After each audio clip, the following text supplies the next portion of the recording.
Action. சொல்லுங்க, நீங்களே சொல்லுங்க. நான் அதுவும் பேச விரும்பல. நான் இது ஆரம்பிக்கு முன்னாடி ஒரு நம்பர் தரேன். அந்த நம்பருக்கு ஃபோன் பண்ணினா வந்து சிஎஸ்கே மேனேஜ்மெண்ட் அப்புறம் வந்து சிஎஸ்கே பிளேயர்ஸ் கூட நீ பேசலாம். சொல்லுங்கண்ணா, செஞ்சு சொல்லுங்க. நம்பர் சொல்லட்டுமா? அந்த நம்பர் வந்து 25325256. ஸ்கோரா? இது என்னன்னா வந்து மிடில் ஆர்டர்ல அவங்க ஸ்கோர் பண்ண ரன்ஸ் 25325256. இது வந்து அதுக்கு முன்னாடி வந்து சூப்பரா இன்னொரு ஸ்கோர் பண்ணிருந்தாங்க, என்னன்னா 4-1. அதுக்கப்புறமா ஸ்கோர் பண்ணது வந்து 6-9-6 அந்த மாதிரி ஸ்கோர் பண்ணிருக்காங்க. சோ நடுவுல மட்டும் 15-21-11-10-10 வந்திருக்கு. சோ எனக்கு என்ன அப்படின்னா, அந்த அளவுக்கு சிங்கிள் கூட ரொட்டேட் பண்ண முடியாத லெவலுக்கு அப்படி என்ன வந்து கஷ்டமா இருந்தது சிவம் துபேக்கும் ருத்ராஜ் கைக்வாடுக்கும். ஃபர்ஸ்ட் அது நான் தெரிஞ்சுக்கணும்னு ஆசைப்படுறேன்.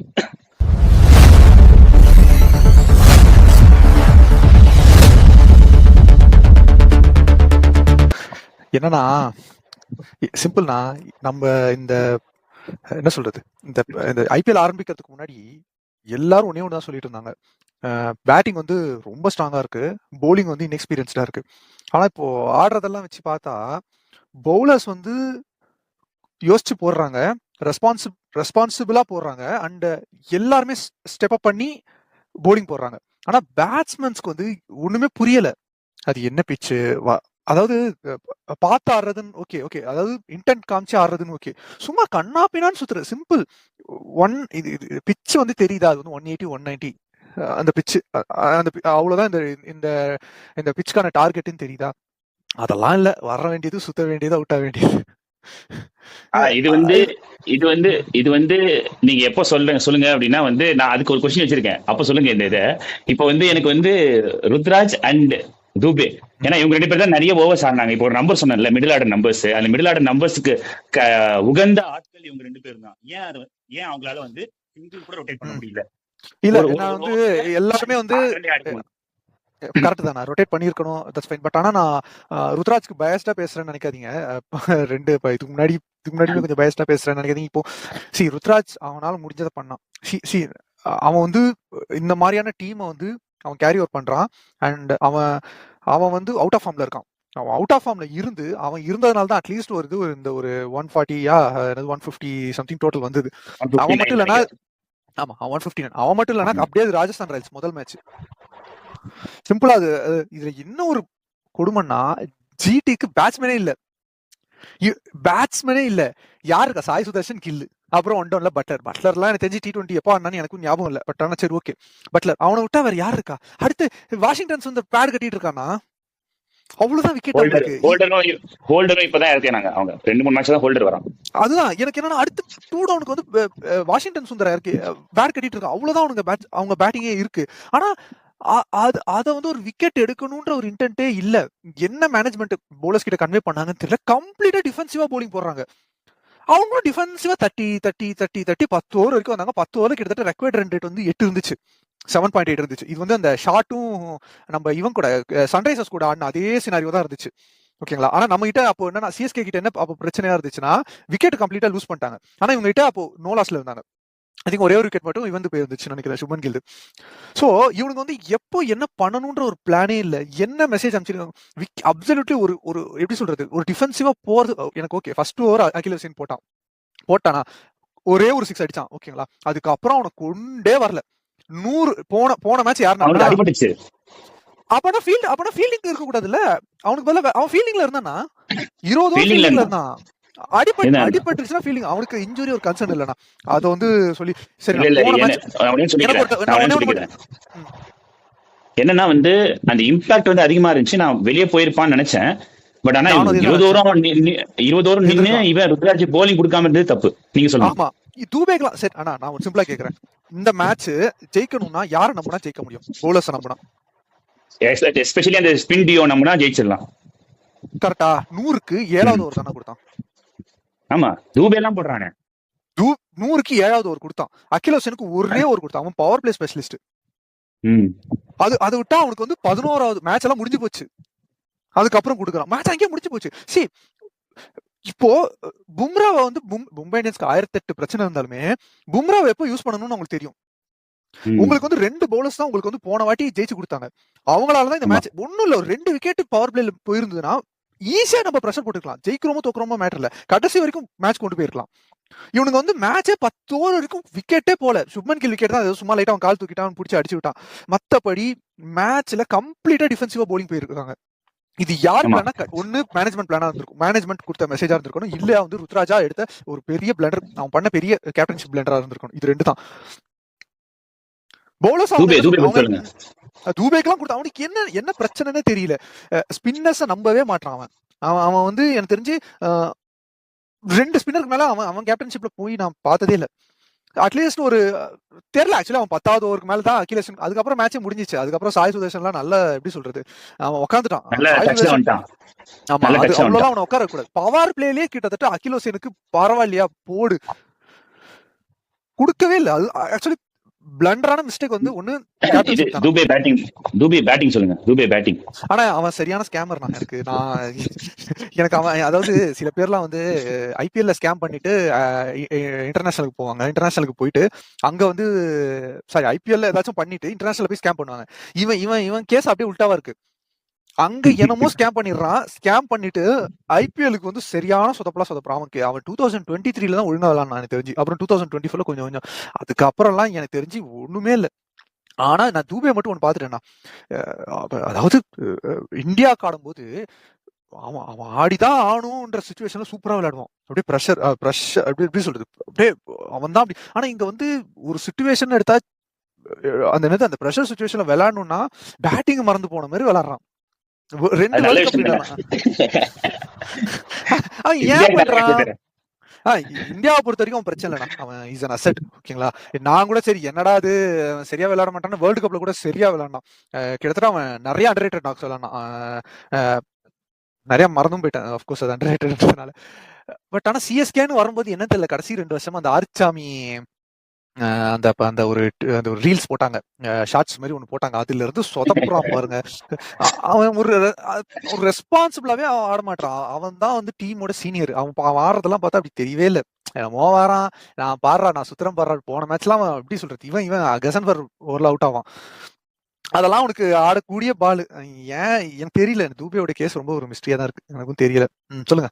இன்னொன்னு, உர்வில் பட்டேல், சஃப்ராஸ் கான், டெவால் பிரேவிஸ், இவங்க 3 பேரோட எப்படி சொல்றதுன்னா அஜாக்கிரதையான பேட்டிங், அத பத்தி சொல்லுங்க. ஏன் இப்படி ஆடணும்? ஆனா ரெஸ்பான்சிபிளா ஆடுறது ஒண்ணுண்ணா. ஓகேங்களா, ரெஸ்பான்சிபிளா ஆடுறது ஒண்ணு.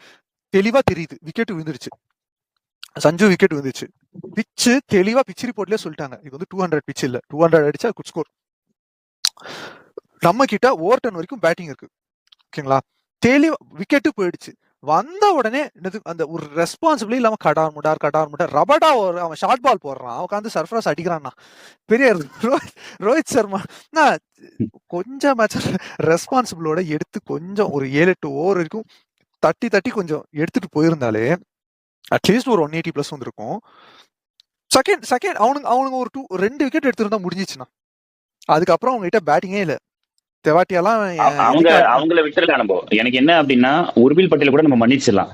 ஓகே, இப்போ எனக்கு ஒரே ஒரு விஷயம் என்னன்னா, சஃப்ராஸ் கான் உன்னை வந்து பிளெமிங் வந்து தப்பான டிசிஷன் எடுத்திருக்கான். இந்த மாதிரி வந்து ஒரு விக்கெட் போயிருக்கு, கொஞ்சம் யோசிச்சுட்டு அப்புறமா சஃப்ராஸ் கானை விடுவோம், அந்த இம்பாக்ட் சப்ப விடுவோம் அப்படின்றத யோசிக்காம டப்புன்னு விட்டுட்டான். சரி ஓகே விட்டுட்டான், அவன் தப்பு பண்ணிட்டான். பட் நீ வந்தவன் நீ என்ன பண்ணிருக்கணும் அப்படின்னா, யூ ஆர் இம்பார்ட்டன்ட் அசெட் அந்த இடத்துல. ஸோ அப்போ நீ என்ன பண்ணிருக்கணும்னா, தட்டி ருத்ராஜோட வந்து நீ ஒரு பார்ட்னர்ஷிப்பை பில்ட் பண்ணிருக்கணும். வந்த உடனே சுத்துறது அப்படின்றது, நீ வந்து இம்பாக்ட் பிளேயர் தான் ஒத்துக்கிறேன். பட் ஆனா இம்பாக்ட் கிரியேட் பண்றது வந்து வேற மாதிரி கூட கிரியேட் பண்ணலாம். You can create by creating anchor innings. ஒரு ஆங்கர் இன்னிங்ஸ் கிரியேட் பண்ணி எப்போ ஷாட் அடிக்கணும், எப்போ இதெல்லாம் வந்து விராட் கோலி கிட்ட கத்துக்கணும்டா. இந்த மாதிரி விஷயங்கள்லாம் வந்து விராட் கோலி கிட்ட கன்ஃபார்ம் கத்துக்கணும், இந்த மாதிரி விஷயங்கள் எல்லா பிளேயர்ஸும். ஸோ அதுதான் வந்து எனக்கு விராட் கோலி கிட்ட பிடிச்ச விஷயமே என்ன அப்படின்னா, how to change the innings. அதனால்தான் அவன் சேஸ் மாஸ்டர்னே இது பண்ணாங்க. ஏன்னா ஃபர்ஸ்ட்ல விக்கெட் விழுந்தாலும், டெஸ்ட் மேட்ச் ஆகட்டும் சரி, T20 ஆகட்டும் சரி, ஒன் டே ஆகட்டும் சரி, எப்படி அந்த இன்னிங்ஸை கொண்டு போகலாம் அதை வந்து அப்படி ரீட் பண்ணுவான் அந்த கேமை. விக்கெட் கொடுக்காம எப்போ 4 வேணுமோ அப்போ 4, எப்போ 6 வேணுமோ அப்போ 6, அப்படியே மாத்துவான். ஏன் போனோம்? ஐபிஎல் எடுத்துக்கிட்டாலே நான் ஒரே ஒரு எக்ஸாம்பிள் சொல்லிடுறேன். RCB ஏபி டிவிலியர்ஸ் வந்து அங்க டமால் அடிப்பான். 50 பாலுக்கு வந்து அவன் 100 அடிச்சிட்டான் ஒரு வாட்டி. ஓகேவா, இவன் வந்து 30 பாலுக்கு ஏதோ 50 பாலுக்கு ஏதோ இருப்பான். எக்ஸ்ட்ரா அடுத்த 10 பால்ல இவன் 100 போட்டுருவான், 13 பால்ல இவன் 100 போட்டுருவான் விராட் கோலி. அது எப்படி இமேஜின் ஆகுதுன்னா அந்த மாதிரி பேட்டிங் ஆடுறான் அவனுக்கு அடிக்கவும் தெரியும், இதுவும் பண்ண தெரியும். பட் அதுதான் பேட்ஸ்மேன். இப்போ வரான், உனக்கு ஒரு ரெஸ்பான்சிபிலிட்டியான ஒரு பொசிஷன் கொடுத்துருக்காங்க. அப்போ நீ ஒரு கேப்டனோட சேர்ந்து அழகா சிங்கிள் ரொட்டேட் பண்ணியிருந்தாலே உனக்கு ப்ரெஷர் பில்ட் ஆயிட்டு இருக்கும் ஆப்போசிட் டீமுக்கு. நீ வந்த உடனே சுத்தி அடிச்சு டெவால் பிரிவிஸ் இன்னொருத்தன் அவன் வரான், இவர் நோ லுக் ஷாட் அடிக்கிறதே இப்போ ஒரு ஃபேஷன் ஆயிடுச்சு. நோ லுக் ஷாட் அடிக்கிறது ஒரு ஃபேஷன் ஆயிடுச்சு. இன்னொரு விஷயம் என்னன்னா, அதான் பொறுத்த வரைக்கும் ருத்ராஜ் கைக்வாட் என்னை பொறுத்த வரைக்கும் கேப்டன்சி பெருசா ஒன்னும் அவனுக்கு ஒர்க் அவுட் ஆகிற மாதிரி எனக்கு தெரியல. எனக்கு தெரிஞ்சு சஞ்சு சாம்சன் கொடுத்துட்டு அதை பண்ணலாம் அப்படின்னு தோணுது. எனக்கு தெரிஞ்சு Ruturaj Gaikwad captaincy work out ஆகும். இந்த சீசன் எனக்கு தெரிஞ்சு மாத்தி அது ஒரு மாதிரி கசம்சான் ஆகி அதெல்லாம் எனக்கு தெரிஞ்சு நல்லதுக்கு இல்ல. பட் ஆனா இன்னைக்கு பண்ணதுன்றது அது மேனேஜ்மெண்ட் ஃபிளெமிங் பண்ணானா இல்ல என்ன பண்ணான்னு தெரியல. ஜடேஜாவோட ரீப்ளேஸ்மெண்ட்னு சொல்லி எப்பவுமே சேப்பாக் பொறுத்த வரைக்கும் எஸ்பெஷலி ஈவினிங் கேம்ஸ் கண்டிப்பா ஸ்பின்னுக்கு பர்ச்சேஸ் இருக்கும்னா, irrespective of whoever the spinner is, especially Karthik Sharma ஏன் கொண்டு வந்தாங்கன்னு சத்தியமா புரியல. கார்த்திக் சர்மா வந்து பிரசாந்த் வீர் இருந்திருந்தா அட்லீஸ்ட் அவங்களுக்கு 6th bowling ஒரு ஆப்ஷன் இருந்திருக்கும், ஸ்பின் ஆப்ஷன் ஆச்சும் இருந்திருக்கும். அவங்க இன்ஜுரின்றாங்க, பட் எனக்கு என்னமோ அது தெரியல. பட் அப்படி இல்லையா, இம்பாக்ட் சபா எதுக்கு சர்ஃபராஸ் கான போட்டாங்கன்னு தெரியல. அதுக்கு பதிலா அகில் ஹுசைனே எப்படி சொல்றது, இம்பாக்ட் சபா இன்னொரு ஸ்பின்னர்ஸ் யாராச்சும் ஒருத்தனை வச்சிருக்கலாம். லைக் ஸ்ரேயாஸ் கோபால்லாம் சையத் முஸ்டாக் அலி ட்ராஃபில நல்ல ஃபார்ம்ல வந்திருக்கான், அவனுக்கு ஒரு சான்ஸ் கொடுக்கலாம். அவங்ககிட்ட எக்ஸ்பீரியன்ஸும் இருக்கு. அஸ்வின் அவரோட வீடியோல சொல்லுவாரு, ரொம்ப ஹார்ட் ஒர்க் போட்டிருக்கானா லிட்டரலி இந்த சையத் முஸ்டாக் அலி ட்ராஃபில. ஸோ அதனாலேயே ரொம்ப எப்படி சொல்றது, அவனுக்குலாம் ஒரு இம்பாக்ட் சப்பா இந்த மாதிரியான மேட்ச்ல கண்டிப்பா கொடுத்துருக்கலாம். அண்ட் என்ன சொன்னாலுமே நான் ஒண்ணுண்ணா என்னன்னா, இந்த டெவால் பிரெவிஸ் சரி, சர்ஃபராஸ் கான் சரி, தூபே சரி, இந்த 3 பேட்ஸ்மேன்ஸும் அதாவது மேட்ச் நல்லா போயிட்டு இருக்கு. இப்போ 100 for 0 அப்படின்ற பொசிஷன்ல தூபே இறக்கி விட்டா சூப்பரா ஆடுவான். சேம் ஃபார் டெவால் பிரெவிஸும். ஓகேங்களா, இந்த மாதிரியான பேட்ஸ்மேன்ஸை இந்த மாதிரியான சிச்சுவேஷனுக்கு அனுப்புறது தான் பிரச்சனை. அவங்களால ஆங்கர்லாம் பண்ண முடியாது, ஆங்கர் எல்லாராலையும் பண்ண முடியாது. அது ராஜஸ்தான் ராயல்ஸ் 2019ல MS தோனி ஒண்ணு பண்ணுவாரு, இப்படிதான் அப்படியே கொண்டு போய் ஸ்கோர் 178 கொண்டு வந்துருவாருன்னு நினைக்கிறேன். ஜெயதேவ் உனாத்கட் ஓவர்ல கடைசி ஓவர்ல ஒரு 28 ரன் ஒன்று அடிப்பாரு. அந்த மாதிரியான ஆங்கர் பண்ணாதான் சேப்பாக்ல ஜெயிக்க முடியும். ஏன்னா சேப்பாக் பொறுத்த வரைக்கும் நீ 200 போடணும்லாம் அவசியம் இல்லை. 200 போட்டாலே ஆல்மோஸ்ட் 90% இல்ல ஆக்சுவலா 180 மோர் தென் எனஃப் தான் நினைக்கிறேன் இந்த பிட்சுக்கு. ஏன்னா 20 ரன் ஷாட்னா சிம்பிள். அது போக ஜிடிக்குலாம் இன்னும் கூட சொல்லப்பா, இந்த ஸ்கோரே ஜெயிச்சிருக்கலாம்னா. இன்னும் ஒரு அந்த ஃபர்ஸ்ட் 6 ஓவர்ஸ் கொஞ்சம் அக்ரெசிவா விக்கெட்டுக்கு போயிருந்தா, ஃபர்ஸ்ட் பவர் பிளேலயே கொஞ்சம் விக்கெட்டுக்கான இவனுங்க போலிங்கே போடல. தெரியும் கில்லு சாய் சுதர்ஷன் விட்டு வேற பேட்ஸ்மேன் இல்ல. சோ மொத்த பிரஷர் அவங்க மேல போட்டிருக்கலாம். அவனுங்க அந்த லீகோ போட் மாதிரி தான், ஒரு விக்கெட் போயிடுச்சு 2 விக்கெட் போயிடுச்சுன்னா படப்படான்னு மொத்தம் விழுந்துரும். ஆனா ஆர்சிபி கிட்ட அடிச்சானுங்க அவங்க. ஆர்சிபி கிட்ட கீழே டவுன் தி ஆர்டர் அடிச்சாங்க. சின்னசாமியில சின்னசாமியில நம்ம கன்சிடர் பண்ண முடியாதுன்னா, அது நைட் மேட்ச். அது போக இது ஈவினிங் மேட்ச். சென்னையில எல்லாம் ஸ்ட்ரெயிட் பவுண்டரிஸ் பயங்கரமா இருக்கும். நீங்க எப்படி சொல்றது, நீங்க கரெக்டான ஒரு ஸ்பின்னர்ஸ் வச்சீங்கன்னா அழகா சோக் பண்ணிருக்கலாம். நான் சொல்றேனே, பவர் பிளேலயே ஸ்பின்னர்ஸ் அகில் ஹுசைனுக்கு 2வது ஓவர் கிட்டத்தட்ட 11வது ஓவர்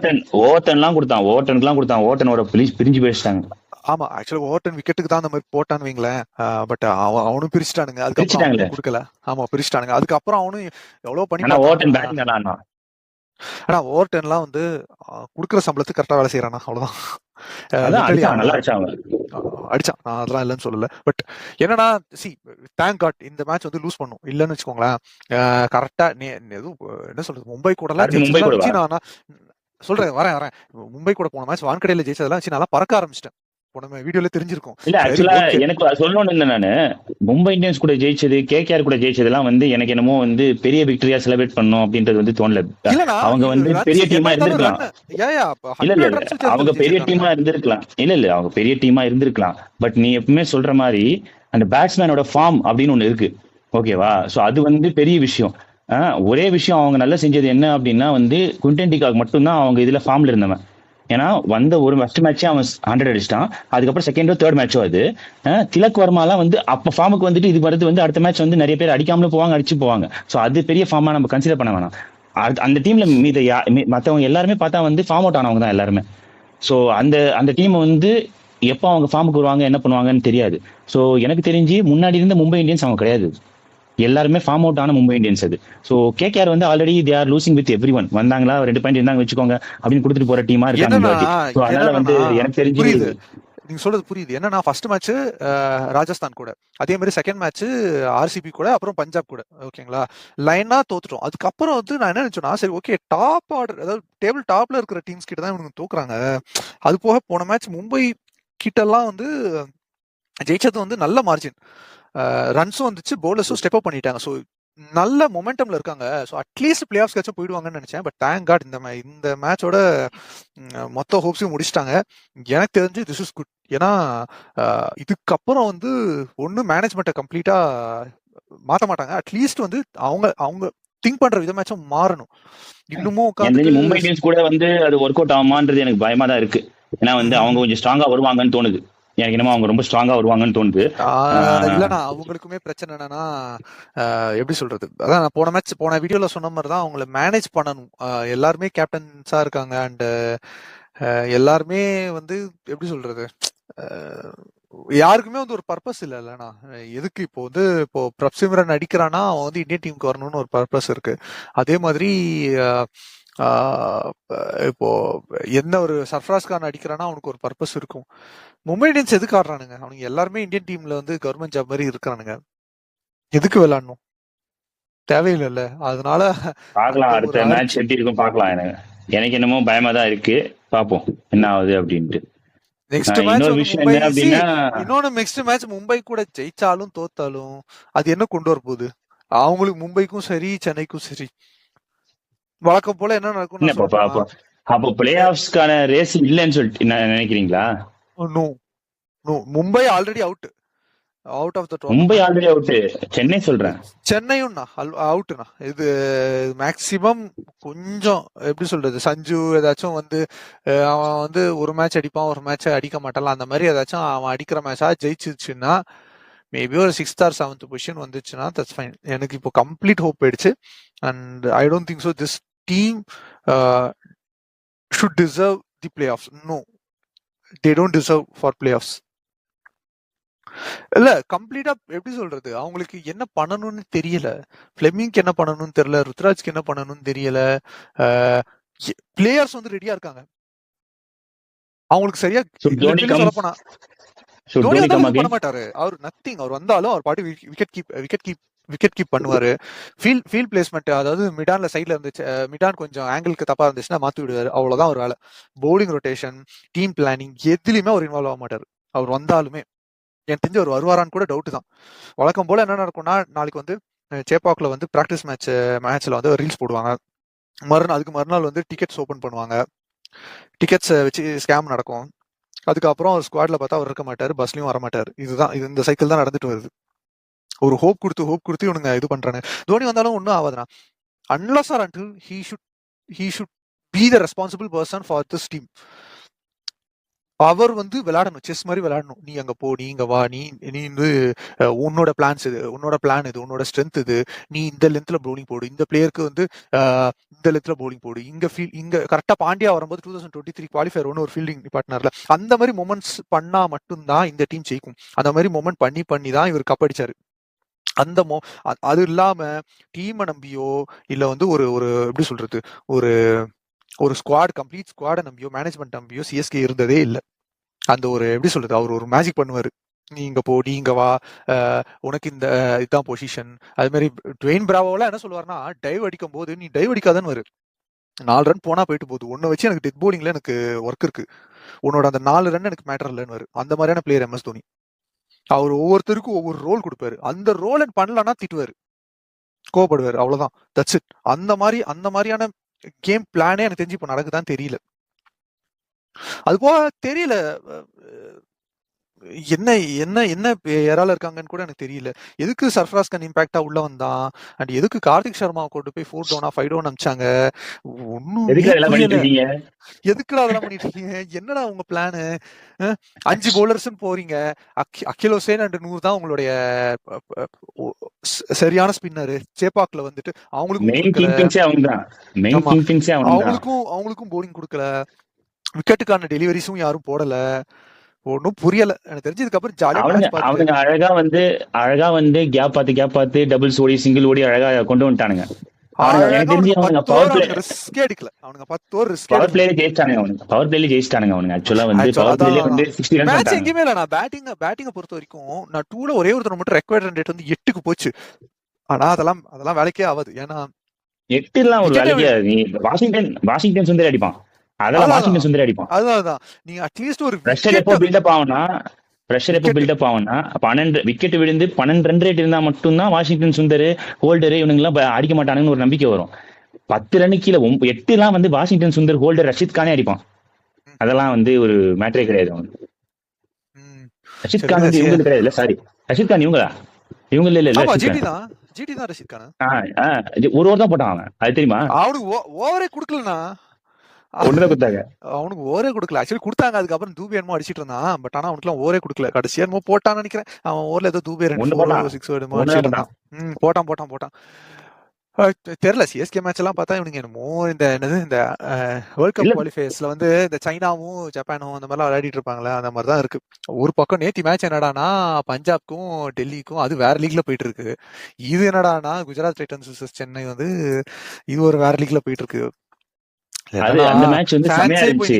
இது ஆமா நம்ம டெல்லி பஞ்சாப் வந்து ஆமா டெல்லி பஞ்சாப் வந்து சரியான மேட்ச். எஸ்பெஷலி என்னன்னா கருண் நாயர் அந்த 2 கேட்ச் விட்டது தான். ஸ்ரேயா சேருக்கு அந்த 2 கேட்ச் 25லயும் 30லயும் ஆமா அந்த கேட்ச் விட்டதான் வந்து அந்த மைண்ட் செட் வந்து அவனுங்க எல்லாம் வேற மைண்ட் செட். அடுத்து வந்து ஸ்டாயினஸ் தான் வரான். பிரஷர் பில்டப் ஆயிட்டு இருக்கும். ஏன்னா இது ரன் ரேட் வந்து 14 ரன் இருந்துச்சு அடிக்க வேண்டியது. சஷாங்க் சிங் அடிப்பான். பட் ஆனா வந்து ஸ்ரேயா சேர் லெவலுக்கு வந்து டைம் பண்ணுவானா வந்து அனுப்புவானான்னு பார்த்தா அவனும் அனுப்ப மாட்டான், ஸ்டாயினஸும் வந்து அனுப்ப மாட்டான். ஸோ அதுக்கப்புறம் பேட்டிங் இல்ல அவங்களுக்கு. நம்பிக்கை கொடுக்குற பேட்டிங் இல்ல. ரன் ரேட் 8க்குள்ள இருந்தா அடிக்கிறதுக்கான பேட்டிங் இருக்கு. ஆனா கேஎல் ராகுலோட நாக்கு வந்து சரியான நாக்கு. அது நல்ல ஆங்கரிங் நாக்கு. அது பயங்கரமா இருந்துச்சு. அதுக்கப்புறம் இவன் அவன் பேர் என்ன இன்னொருத்தன் அர்ஷத் ராணாவும் நல்ல நாக்கு. அந்த சைடு இது ஹைதராபாடு இவனு அவன் பேர் என்ன ராஜஸ்தான் அவன் சுட்டி குழந்தை பயப்பட மாட்டான். நீ போடு, நீ எவனா இருந்தாலும் போடு. அவன் போட்டு அடிக்கிறான். நல்லா ஆடுறானுங்க அவனுங்க எப்படி சொல்றது, சும்மா அடிச்சாலுமே எங்க அடிக்கணும் தெரிஞ்சு விளையாடுறானுங்க. இப்ப ஆயுஷ் மாத்திரையே கூட கிட்டத்தட்ட வைபவ் சூரியவன்சி கூட கம்பேர் பண்ண முடியலனாலுமே he has his own skills. Like அவன் வந்து எப்படி சொல்றது, அவன் அடிக்கிறான், அவன் அவுட்டும் ஆகுறான், நான் இல்லைன்னா சொல்ல. பட் ஆனா ஒன்ஸ் அவனுக்கு பட ஆரம்பிச்சிடுச்சுன்னா அவனை நிப்பாட்டவே முடியல. இன்னைக்கு மேபி அவன் 103 அவனே தான் அவுட் ஆனான். ஆக்சுவலா சூரியவன்ஷி அவனே தான் அவுட் ஆனான். அவனே தான் இந்த ஸ்வீப் அடிக்கிற அப்படி இப்படின்னு சொல்லி அவுட் ஆனான். எனக்கு தெரிஞ்சு சிஎஸ்கே பொறுத்த வரைக்கும் இதுக்கப்புறம் வந்து நம்பிக்கை போயிருச்சு அப்படின்றது எனக்கு கொஞ்சம் பண்ணுவாங்க. அடுத்த மேட்ச் மும்பை கூட இதே மாதிரி ஏதாச்சும் ஜெயிச்சிட்டா மறுபடியும் ஒரு ஹோப்பை கொடுப்பானுங்க. ஹோப்பை கொடுத்து கடைசியா வந்து ஃபிஃப்த்ல வந்து முடிப்பானுங்க. எனக்கு என்னன்னாலும் சரி. ஏன்னா இப்போ இவனுங்க பிளே ஆஃப்ஸ்க்கு வந்து தோத்துட்டானுங்கன்னு வச்சுக்கோங்களேன். ஆர்சிபி 2023 அந்த மாதிரி ஆயிடும் நினைக்கிறேன். சரி ஏதோ போயிட்டு இருக்கு அப்படின்னு சொல்லி விட்டுருவானுங்க. ஆனா டீம்ல வந்து சரியான பிளண்டர் நடந்துட்டு இருக்கு. எனக்கும் எதுவுமே சொன்ன மாதிரி வந்து எனக்கு ஒரு பிரச்சனை என்னன்னு தோணுது அப்படின்னா ஃபர்ஸ்ட் 3 பொசிஷன் லாக் ஆயிடுச்சாங்க. ஏன்னா என்னதான் ஆர்ஆர் கிட்ட வந்து அந்த ஃபர்ஸ்ட் 2 பேர் தான் பேட்டிங் சொன்னாலும் கீழே வந்து அடிக்கிறானுங்க. த்ரூ ஜுரேல் அடிக்கிறான், ரியான் பராக் விட்டுருங்க, த்ரூ ஜுரேல் அடிக்கிறான், அதுக்கப்புறம் வந்து டோனோவன் ஃபெரர் அடிக்கிறான், அதுக்கப்புறமா வந்து ஜடேஜா வந்து அடிக்கிறான். ஏன்னா 165 வந்து அவனுக்கு கொண்டு வந்துட்டு அதுக்கப்புறம் போலிங்ல வந்து அவனுக்கு பயங்கரமா பர்ஃபார்மன்ஸ் கொடுத்தானுங்க. ஸோ அதனால எனக்கு தெரிஞ்சு ஆர்ஆர் வந்து அவங்களுக்கு புரியுது ஃபர்ஸ்ட் 2 பேர் எல்லாம் அடுத்து நம்ம தான் அடிக்கணும் அப்படின்ற ஒரு அந்த ரெஸ்பான்சிபிலிட்டியோட அடிச்சு எடுத்துன்னு வரானுங்க. ஸோ எனக்கு தெரிஞ்சு அந்த டாப் 3 பொசிஷன்ல வந்து எனக்கு தெரிஞ்சு இவனுக்கு 3 பேர் பஞ்சாப், ஆர்சிபி, ஆர்ஆர் வந்து இருந்துருவானுங்கன்னு தோணுது. 4க்கு தான் வந்து சண்டை இருக்கும் அப்படின்னு தோணுது. SRH, GT, Chennai Super Kings, Delhi இவங்க கூட கொஞ்சம் சண்டை வரும்னு நினைக்கிறேன். ஏன்னா இவங்க எல்லாருமே வந்து ஒரே 6 ரேட்டிங்ல இருக்காங்க. எனக்கு அதுதான் பிரச்சனை. அதான் இவனுங்க வந்து இப்போ 4th பொசிஷனோ இல்ல பிளே ஆஃப்ஸ்க்கு வந்துட்டானுங்கன்னா அவ்வளவுதான். இதை வச்சுட்டே அவனுங்க ஃபிளெமிங் வந்து இன்னொரு ஒரு 4 வருஷத்துக்கு உட்காந்துருவானுங்க. வந்து மேனேஜ்மெண்ட் ஏதாச்சும் டிசிஷன் எடுக்கணும். எனக்கு தெரிஞ்சு ப்ராக்டிகலா சொல்லிட்டு எடுக்கல மாட்டானுங்கண்ணா. அட்லீஸ்ட் இதுதான்டா என்னது பஞ்சாப் மேட்ச் எல்லாம் காமிச்சிட்டு இதுதான் இப்படிதான் T20 எல்லாம் விளையாடிட்டு இருக்காங்க, அக்ரெசிவா மூவ் எடுக்கணும், ஏதாச்சும் பண்ணணும், ஜெயிக்கணும்னா விக்கெட் எடுக்கணும். தெரியல, மேபி நெக்ஸ்ட் இயர் இப்போ இந்த மேட்சே வந்து பாத்தீங்கன்னா கலியில் இருந்திருந்தாலோ, ஆயுஷ் மாத்ரே இருந்திருந்தாலோ, அதே மாதிரி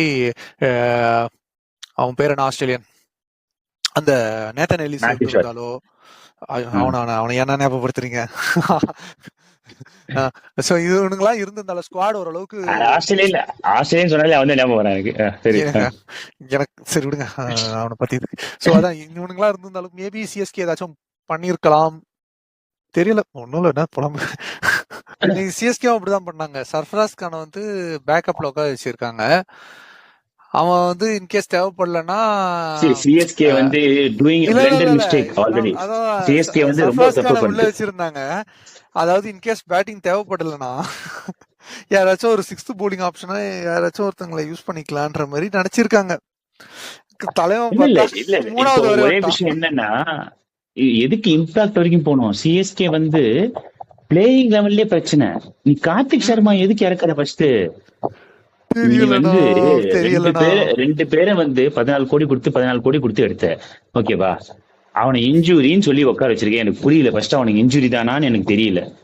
அதெல்லாம் தெரியலண்ணா எனக்கு. அப்படியே ஏதாச்சும் பிரசாந்த் சரி ஓகே சரி இன்ஜூரியாவே இருக்கட்டும். ஃபர்ஸ்ட் பிரசாந்த் இருந்தான், அவனுக்கு எதுக்கு போலிங் கொடுக்கல?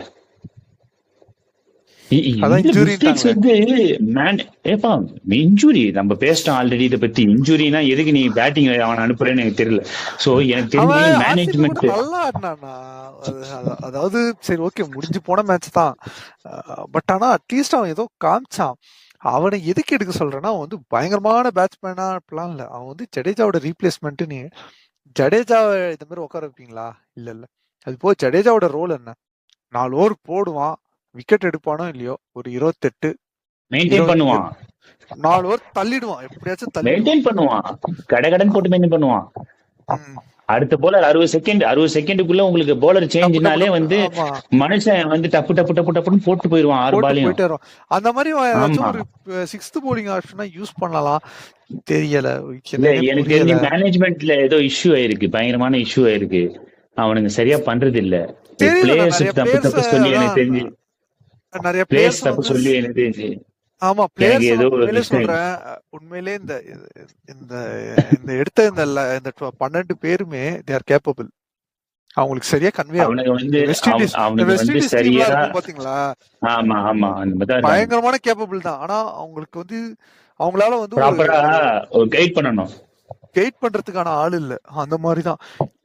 தெரியல மேபி நெக்ஸ்ட் தோனி தான் கைட் பண்ணிருப்பான். தோனி என்ன கைட் பண்ணிருப்பான்? Nothing. he won't do anything. கேப்டனா இருந்தா இல்லனா அதெல்லாம் முடிஞ்சிருச்சு. Let's be optimistic. Nothing will happen. அவர் வந்தாருமே, இப்ப அடுத்த மேட்ச் வந்தாலுமே, இப்ப சஞ்சய் எப்படி விக்கெட் கீப்பிங் பண்ணிட்டு இருக்கானோ அந்த மாதிரி பண்ணிட்டு கிளம்பிடுவாரு. அவ்வளவுதான். as simple as that. he won't give anything. சரி விடுங்க. நெக்ஸ்ட் ஹோப்ஃபுல்லி நெக்ஸ்ட் மேட்ச் பாப்போம். அது எதுக்கு நடக்குது எனக்கு தெரிஞ்சு. அது வாக் ஓவர் கொடுத்துட்டு போயிடலாம். அது ஒரு அதுவும் போச்சு. அவனுக்கு ரிவெஞ்ச் இருக்கும்ல, அதுக்காகவே பாப்போம் என்ன ஆகுது. ஆனா ரிவெஞ்ச்ன்றது எப்படி திரும்ப இருக்கணும்? இந்த ஆர்சிபிக்கும் சென்னைக்கும் ஒரு ரிவெஞ்ச் இருந்துச்சுல்ல. இல்ல அந்த மாதிரி இருக்கணும், ஒத்துக்கிறேன். பட் ஆனா வந்து இங்க வந்து ஒரு விஷயமே வந்து சரியா இல்லையே. இப்போ அவனுக்கு அடிச்சது வந்து எனக்கு தெரிஞ்சு மும்பை இந்தியன்ஸ் ஒரு செத்து போனவன், ஓகேவா? செத்து போனவன் போட்டு டம்மு அடிச்சது வந்து எனக்கு இன்னும் பெரிய விஷயமா எல்லாம் படல. கேகேஆர் மும்பை இந்தியன்ஸ்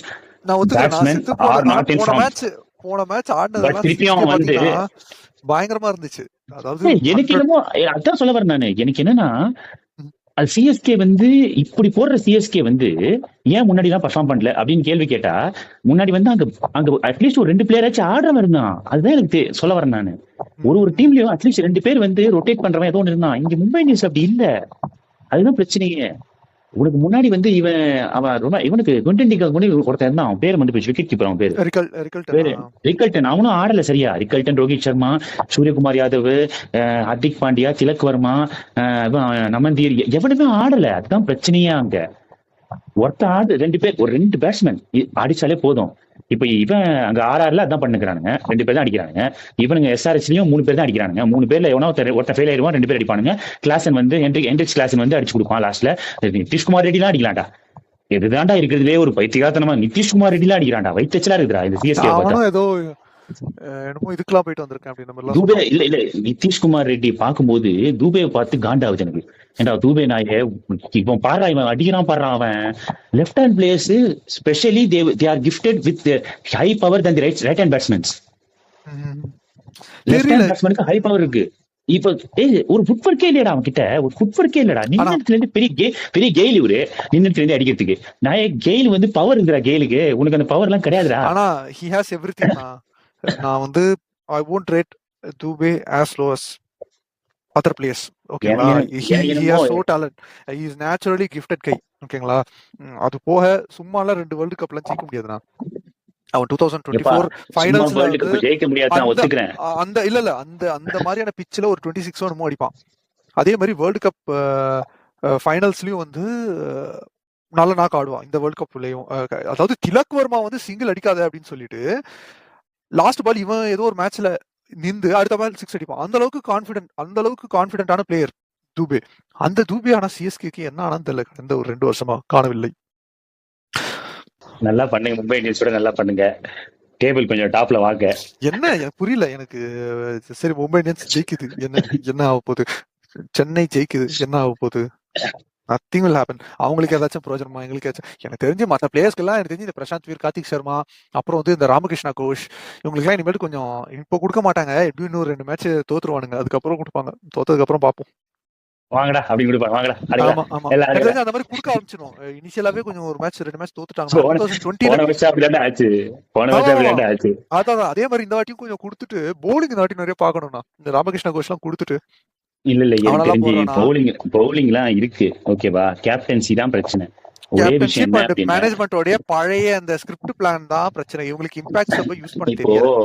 ஆமா, பாப்போம் next Mumbai and Chennai match கூட முடிச்சதுக்கு அப்புறம் மத்த ஐபிஎல் டீம்ஸ் என்னென்ன பண்ணுது என்னென்ன பத்தி பேசுவோம். சரி, பாப்போம். ஓகேண்ணா.